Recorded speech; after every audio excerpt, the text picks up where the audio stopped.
वंदे मातरम।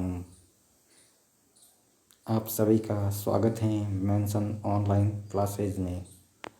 दोस्तों, इससे पहले वाली वीडियो में हमने देखा था भाषा के बारे में, भाषा की सामान्य जानकारी पढ़ी थी। आज हम पढ़ रहे हैं व्याकरण के बारे में। तो हिंदी भाषा में जो व्याकरण है उसके बारे में देखेंगे। चलिए चलते हैं। सबसे पहले व्याकरण का संधि करते हैं, यानी कि इसका विभाजन करते हैं। तो विधन आधन करण, ठीक है ना। विधन आधन करण, जिसका शाब्दिक अर्थ है भली भांति से समझना, ठीक है। अब व्याकरण को अगर परिभाषा में अगर देखें तो पुस्तक, विचित्र ग्रंथ, रचना, कृति, संस्करण, शुद्ध उच्चारण, शुद्ध लेखन और शुद्ध प्रयोग। यानी कि व्याकरण का अपन परिभाषा में देखेंगे तो एकदम शुद्ध उच्चारण, शुद्ध लेखन और शुद्ध प्रयोग होता है। और पुस्तक हैं या कोई ग्रंथ, रचना, कृति है, इसका संस्करण होता है, वो इसमें आता है, ठीक है। चलिए आगे चलते हैं। देखते हैं व्याकरण वह ग्रंथ है जो हमें किसी भाषा का शुद्ध लेखन, शुद्ध उच्चारण और शुद्ध प्रयोग का ज्ञान प्रदान करता है। यानी कि कहने का मतलब ये है, व्याकरण की अगर परिभाषा देखें तो एक वह ग्रंथ है जो हमें किसी भाषा के शुद्ध लेखन का, ठीक है ना, ध्यान रखना दोस्तों, शुद्ध लेखन, फिर है शुद्ध उच्चारण और शुद्ध प्रयोग, इनका ज्ञान प्रदान करता है, वह है व्याकरण। फिर है व्याकरण के भाग या अंग, यानी कि व्याकरण के कितने भाग हैं। तो अंग हैं, तो कितने हैं, ठीक है। देखते हैं, 3 हैं, वर्ण, शब्द और वाक्य, ठीक है। यानी कि वर्ण विचार, शब्द विचार और वाक्य विचार, इन तीनों के माध्यम से जो है व्याकरण बनती है। अब अपन बात करेंगे सबसे पहले वर्ण विचार की। क्या करेंगे? वर्ण विचार के बारे में। अब वर्ण विचार में देखते हैं अपन तो वर्ण विचार व्याकरण का जो है सबसे छोटा अंग क्या है? वर्ण है। क्या है? वर्ण। अब वर्ण की परिभाषा अगर देखेंगे तो वर्णों का शुद्ध लेखन, शुद्ध उच्चारण, शुद्ध प्रयोग, ज्ञान प्रदान करना। यानी कि वर्ण की जो है परिभाषा देखते हैं तो शुद्ध उच्चारण होना चाहिए, शुद्ध लेखन होना चाहिए और शुद्ध प्रयोग होना चाहिए। इनका ज्ञान होगा तो वर्ण में आएगा। फिर है एक तो ध्वनि, भाषा की सबसे छोटी एवं मौखिक इकाई है वो ध्वनि है। परीक्षा में सवाल आ सकता है, जैसे कि रीट में भी आ सकता है, फर्स्ट ग्रेड में आ सकता है या सेकंड ग्रेड में आ सकता है कि भाषा की सबसे छोटी मौखिक इकाई क्या है? तो ध्वनि। और लिखित इकाई का पूछे तो क्या आएगा दोस्तों? वर्ण आएगा। क्या आएगा? वर्ण। भाषा की सबसे छोटी इकाई लिखित रूप से अगर पूछे तो लिखित रूप से क्या आएगा? वर्ण आएगा। क्या आएगा? वर्ण, ठीक है। अब वर्ण के बारे में देखते हैं। वर्ण भाषा की सबसे छोटी मौखिक इकाई का लिखित रूप को क्या कहते हैं? वर्ण कहते हैं। जैसे कि एक मैं उदाहरण दूंगा आपको, यानी कि इसमें बताया है भाषा की सबसे छोटी लिखित मौखिक इकाई होती है, उसका लिखित रूप होगा अ, ठीक है। तो अ है, आ है, तो ये इसमें वर्ण में आएंगे। अब भाषा का सबसे छोटा अंग है या इकाई तो वो वर्ण है, ठीक है ना। ये बात हमने पहले भी नोट। अर्थ के आधार पर छोटी इकाई वो शब्द हैं, ठीक है ना।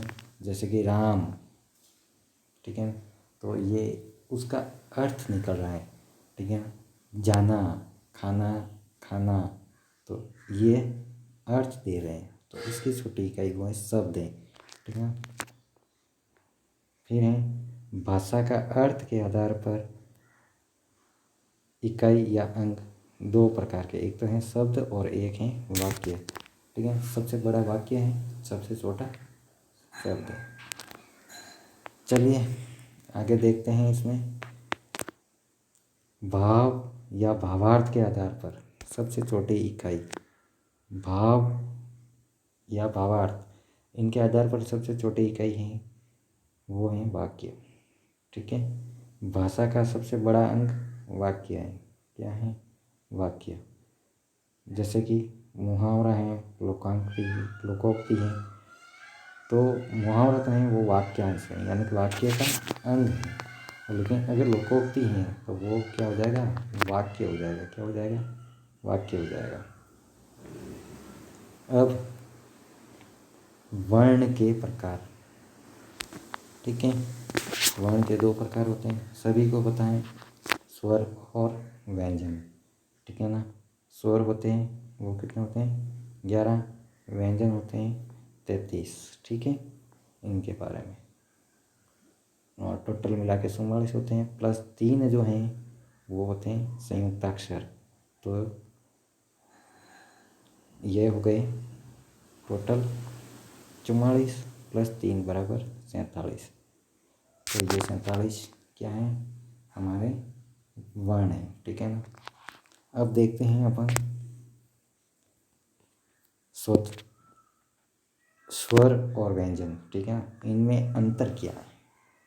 स्वर होते हैं दोस्तों हमेशा स्वतंत्र होते हैं, जैसे कि आ, ठीक है, ये सब स्वतंत्र हैं। ई, उ, इनमें किसी दूसरी की सहायता नहीं ली जाती है, ठीक है ना। और व्यंजन होते हैं वो स्वतंत्र नहीं होते हैं, जैसे कि क, इसमें किसकी ध्वनि आ रही है? अ की ध्वनि आ रही है, ठीक है। जैसे कि रा, इसमें या र, कोई भी मान लो, तो रा में आ की ध्वनि आ रही है, र होगा तो र में अ की ध्वनि आएगी, ठीक है। चलिए आगे। वाद्य यंत्र से निकलने वाले ध्वनि जिसमें कोई बाधा नहीं होती है। अब अ है, अ का उच्चारण करेंगे कोई बाधा नहीं आएगी। ई का उच्चारण करेंगे ई कोई बाधा नहीं आएगी, ठीक है। तो ये स्वतंत्र होते हैं, ठीक है ना। इसमें किसी प्रकार के कोई बाधा नहीं आएगी। और जैसे ही क बोलेंगे तो जो इसमें आ रहा है क में, इसलिए ये स्वर का मेल कर रहे। और व्यंजन में बाधा उत्पन्न होती है। आगे हैं किसी अन्य वर्ण की सहायता नहीं ली जाती है। बहुत ही बढ़िया बताया है कि किसी इसका उच्चारण करेंगे अगर स्वर का, तो कोई भी वर्ण का जो है अपन सहायता नहीं लेंगे, जबकि इसमें वे वर्ण जो किसी अन्य वर्ण की सहायता ली जाती है, जिनका उच्चारण करेंगे तो अन्य वर्ण की सहायता लेनी पड़ती है, इसलिए इसका नाम है व्यंजन, ठीक है। अब है अक्षर। वह ध्वनि जो एक श्वास में उच्चारित होती है, ठीक है। सभी वर्ण को अक्षर कहते हैं, जैसे कि आन, राम, ये सब क्या है? अक्षर हैं। क्या हैं? अक्षर हैं, ठीक है दोस्तों। लेकिन सभी अक्षर जो होते हैं वो वर्ण नहीं होते हैं, क्योंकि वर्णों का मेल होगा तभी जा कर के वह अक्षर बनेंगे। ये चीज़ नोट कर देना, बहुत ही अच्छी तरह से समझाया हुआ है। आता है स्वर, ठीक है। तो स्वर को देखते हैं अपन। स्वरों की संख्या जो हिंदी में 11 होती है, मैंने पहले ही बताया। और इस प्रकार का जो अगर है तो ये तो हो गया ह्रस्व। क्या हो गया? ह्रस्व, ठीक है। और एक जो है आता है री, इस प्रकार से इसके नीचे वापस ऐसे, तो ये हो गया दीर्घ, ये हो गया दीर्घ। इनका थोड़ा ध्यान रखना, ठीक है। अच स्वरों की संख्या संस्कृत में 13 होती है, जिसमें ल और री और री, ठीक है, ये अलग होते।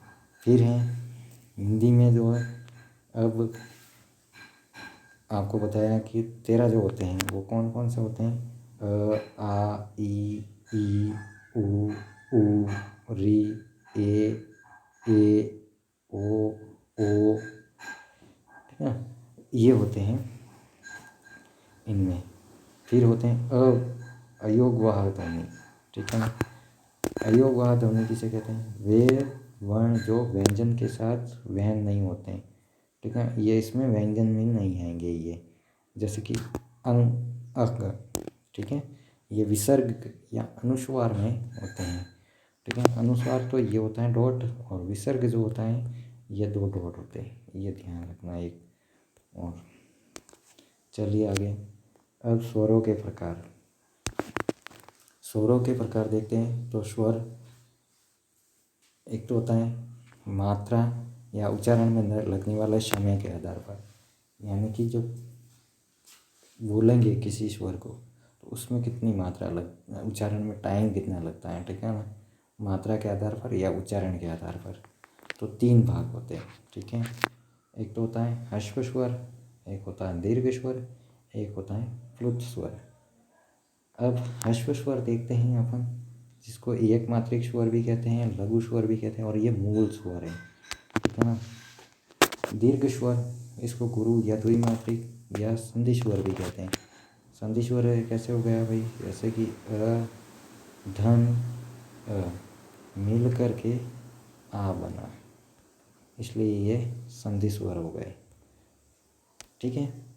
और इनकी जो मात्रा देखते हैं तो ह्रस्व स्वर की मात्रा ये होती है, और दीर्घ स्वर की मात्रा ये होती है। स्क्रीन पे थोड़ा सही नहीं लिखा जा रहा है ये। और प्लुत स्वर होता है जिसकी मात्रा ये होती है, ठीक है, जिसमें कोई टाइम नहीं होता है। जैसा कि कोई भी शब्द है ओ, तो ये प्लुत स्वर में आएगा, ठीक है ना, जिसका लॉन्ग टाइम होता है। देखते हैं आगे, जैसे मैंने ओम का बताया ना, वो चीज़ ये हो गई क्लियर। फिर है ये ओम का हो गया था। प्लुत स्वर 8 हैं, आ ई उ ए ओ औ, ठीक है।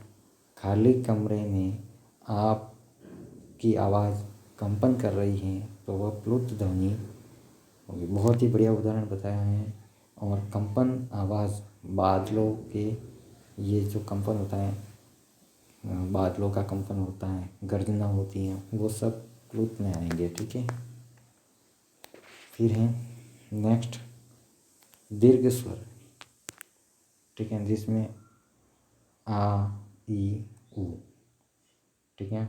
गुण, हाँ सही है, गुण संधि जिसमें ए ओ औ, ठीक है। वर्दी संधि में ए ओ, ये बीच के टॉपिक हैं, इसको थोड़ा सा देखते हैं। अपन का स्वर की बात हो रही थी। ह्रस्व स्वर हैं 4 हैं, अ ई उ री। दीर्घ स्वर हैं 7 हैं, आ ई उ ए ओ औ, ठीक है। संयुक्त स्वर जिसको 4, यही हैं, ठीक है। आगे देखते हैं ओष्ठ आकृति के आधार पर। ओष्ठ, यहाँ पर ओष्ठ का अर्थ है अपन जो मारवाड़ी भाषा में अगर कहें तो होठ होते हैं, ठीक है। अब इनकी आकार देंगे तो वर्ताकार और अवर्ताकार, ठीक है। यानी कि जो ओष्ठ होते हैं वो वर्त के आकार से खुलते हैं। उदाहरण के लिए ऊ, ओ, ओ, ये, ठीक है। और अवर्ताकार में देखते हैं अपन, तो ओष्ठवर्त के आकार में नहीं खुलते हैं, जिसमें देखो बोल के एक बार आपको तो पता चल जाएगा कि ये ओष्ठ जो हैं वर्ताकार आकृति में नहीं खुल रहे हैं। आ हैं, ई हैं, री हैं, ए हैं, इसमें नहीं खुल रहे हैं, तो ये अवर्ताकार हो गए। ठीक है। एक विदेशी स्वर जो होता है वो आ, ठीक है, आंग्ल भाषा जैसे कहते हैं, आंग्ल लिखते हैं ना, वो वाला। ठीक है, तो ये ध्यान रखना, ऐसे हैं, ये विदेशी हैं। फिर हैं ओष्ठ स्वर आ, आगत स्वर हैं, विदेशी स्वर हैं, और अंग्रेजी स्वर भाषा में ये है। ठीक है। अर्ध चंद्र बिंदु इसमें ऊपर लगा हुआ होता है, जैसे कि मैंने बताया, आ के ऊपर इस प्रकार से अर्ध चंद्र बिंदु। ठीक है। अब हैं जीभ के आधार पे, जीभ की क्रियाशीलता के आधार पर जो है उदासीन स्वर अ हो गया। अब इसमें देखते हैं 3 प्रकार से जीभ, जो जीवा होती है 3 प्रकार से स्वरों को निकालते हैं। तो कैसे, उसके बारे में। अग्र स्वर हो गया, मध्य स्वर हो गया, पच्च स्वर हो गया। अग्र यानी कि आगे वाला, जैसे कि ई, ए, री। मध्य में अ, जीभ मध्य से निकलेगी, और पच्च यानी कि अंतिम जो होता है वहाँ से निकलती हैं। तो पीछे वाला भाग होता है वहाँ से आ, ऊ, ओ, औ। ठीक दोस्तों, आगे चलते हैं। क्लास आपको अच्छी लग रही है, लाइक करना, कमेंट ज़रूर किया करो हर वीडियो पे, इससे ही हमें मोटिवेशन मिलेगा। और क्लास को शेयर करो ज़्यादा से ज़्यादा। और हाँ दोस्तों, चैनल को तो ज़रूर सब्सक्राइब करो, यही आपका प्यार है बस। चलिए आगे। ताल्लुक की स्थिति के आधार पर अब हैं, इसमें 4 प्रकार के होते हैं। ठीक है ना, संवर्त, विवर्त, अर्धविवर्त और अर्धसंवर्त।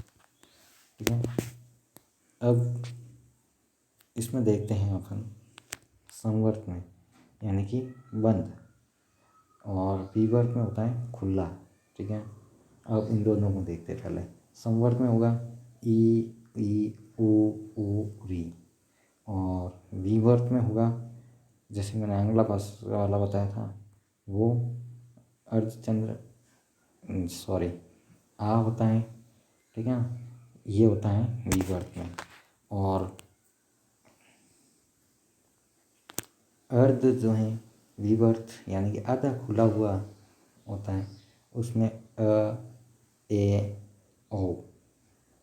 और अर्ध संवर्त यानी आधा बंद वाला है, इसमें ए और ओ। ठीक, चलिए दोस्तों आगे चलते हैं और देखते हैं अनुनासिक के आधार पे। अनुनासिकता के आधार पर जो हैं 2 प्रकार के हैं, अनुनासिक और निरुनासिक स्वर। आंग्ल भाषा वाला जो था आ, अर्धचंद्र बिंदु अनुनासिक के हैं। ठीक है। और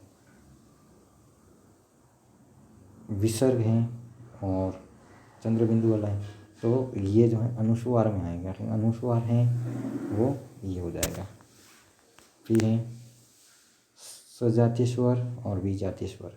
सजातीय में जो स्वयं जैसे कि अ, आ, ई, ऊ, ये सजातीय स्वर हैं। विजातीय स्वर में शेष सभी प्रकार के जो स्वर हैं इनके अलावा, ठीक है, चे हैं, चे के अलावा जो पीछे शेष जितने भी बचेंगे वो सब किस में आएंगे, विजातीय स्वर में आएंगे। दोस्तों, क्लास आपको कैसी लगी, अच्छी लगी है तो प्लीज़ लाइक कर देना और शेयर कर देना इसके साथ में, और कमेंट ज़रूर करना। ठीक है ना, यही आपका प्यार है, बस आपका प्यार देते रहो हमारे चैनल को। और मिलते हैं आपको अगली वीडियो में। तब तक के लिए राम राम।